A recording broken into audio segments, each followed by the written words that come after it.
కుదిరింది వీడికి తిక్క కుదరాలి ఎట్లనే. సో ఇప్పటికి మీకు అర్థమైపోయిండాలి నేను ఎవరి గురించి మాట్లాడుతున్నాను అని చెప్పేసి, మన గుండంకుల్ హరీష్ గురించే. నిన్న యాక్చువల్లీ నాగార్జున గారు ఏమంటారంటే ఇమాన్యువల్ లేచి నిలబడతారనమాట నాకు విష్ చేయడానికి. గుండంకుల్ కూర్చోండి మళ్ళీ మాట్లాడదామని చెప్పేసి అయితే ఒక మాట అయితే అంటారు. అప్పుడు చూడాలి హరీష్ గారి ఫేసు రెడ్ ఫ్లవర్ కన్నా డార్క్ రెడ్ ఫ్లవర్ అయితే ఫేస్ అయితే పెట్టేశారనమాట కంప్లీట్లీ. ఆడి ముఖం మాడిపోయినట్టు అనిపించింది. సో ఆ తర్వాత పాయింట్కి వస్తే ఏంటంటే మళ్ళీ హరీష్ గారి విషయానికి తీసుకొచ్చి లేపుతారనమాట.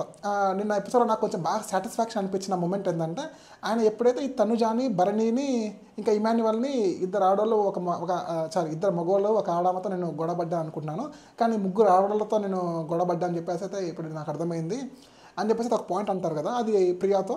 సో ఆ పాయింట్ అయితే మొత్తం నిన్న చూపించారు అన్నమాట, అందరికి టెలికాస్ట్ చేసి చూపించారు. సో అప్పుడు నా మనసంతా రిలాక్స్ అయిపోయిందనమాట. ఎందుకంటే వాళ్ళ ట్రూ కార్డ్స్ తెలియాలి కదా. అంత చెప్తున్నా కానీ సరే హరీష్ గారు ఏమంటారు, నేను అక్కడ అడుగుతున్నానండి, నేనైతే అది కన్ఫర్మేషన్ ఇవ్వట్లేదు అని చెప్పేసి వాదిస్తూ ఉంటారు తప్ప నిజమైతే ఒప్పుకోవట్లేదు.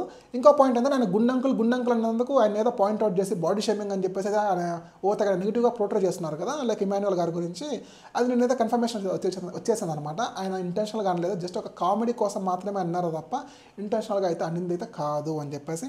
నాకు ఇంకా ఫన్నీ అనిపించింది ఏంటంటే నాగార్జున గారు ఇమాన్యువల్తో మాట్లాడేటప్పుడు గుండంకులను ఎందుకు అంటావయ్యా నువ్వు, గుండంకులు అనడంలో తప్పు ఎందుకు, అసలు నీకు ఎలా అనిపించింది నీకు గుండంకులు అని చెప్పేసి. ఆయన ఆల్రెడీ అగ్ని పరీక్షల్లో చాలా చేసి వచ్చారు, మరి మీరు దాని గుండంకులు అనడంలో కరెక్ట్ కాదు కదా అని చెప్పేసి గుండంకులు అని చెప్పి అదే పనిగా కావాలని చెప్పేసి ఆయన ఇంటెన్షనల్గా ఈ హరీష్ గారిని చూసినప్పుడు నాకైతే నవ్వు అయితే అసలు ఆగట్లేదు కంప్లీట్లీ. ఎందుకంటే ఆయన ముఖమంతా మాడిపోయింది ఆ టైంలో.